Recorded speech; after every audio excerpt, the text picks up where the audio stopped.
নির্বাচনের আগে বিরোধী দলের নেতাকর্মীদের এলাকা ছাড়া করার প্রকাশ্যে হুমকি দিলেন আওয়ামী লীগের পরিকল্পনা মন্ত্রী ও কুমিল্লা ১০ আসনে আওয়ামী লীগের প্রার্থী আহম মোস্তফা কামাল।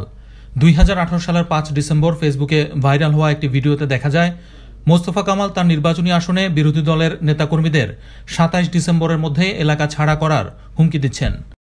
আমি আপনাদের কাছে একটা কথা বলে যাই, তাদের বিরুদ্ধে কোনো মামলা করি নাই, মামলা করবো না। কয় তারিখ পর্যন্ত জানেন? ২৭ তারিখ পর্যন্ত মামলা করবো না। হামলা করছি করি নাই। কয় তারিখ পর্যন্ত থাকবো অব্যাহত?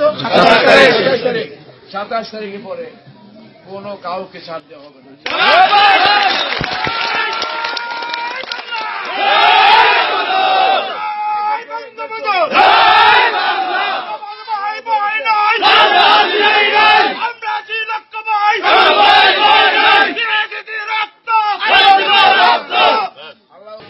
আমি আবার বলে গেলাম,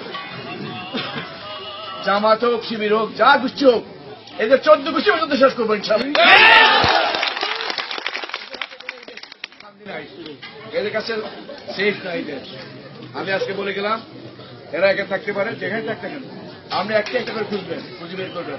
২৭ তারিখ পর্যন্ত দেখুন, যদি ২৭ তারিখ পর্যন্ত এলাকা ছেড়ে না চলে যায়, যদি আমাদের সাথে কোনো কম্প্রোমাইজ না করে, যদি না আসে, তাহলে ২৭ তারিখ পরে আর ছাড় না। এর আগেও একাধিক আওয়ামী লীগের নেতা বিরোধী দলের নেতাকর্মী ও প্রার্থীদের হত্যার হুমকি, এমনকি ভোট ডাকাতির পরিকল্পনা ফাঁস হলেও নির্বাচন কমিশন তাদের বিরুদ্ধে কোনো ব্যবস্থা নেয়নি। ফলে আগামী একাদশ জাতীয় সংসদ নির্বাচন সুষ্ঠু হবে কিনা সে ব্যাপারে জনমনে সন্দেহ দেখা দিয়েছে। তবে নির্বাচন কমিশনার নুরুল হুদা সন্তুষ্ট।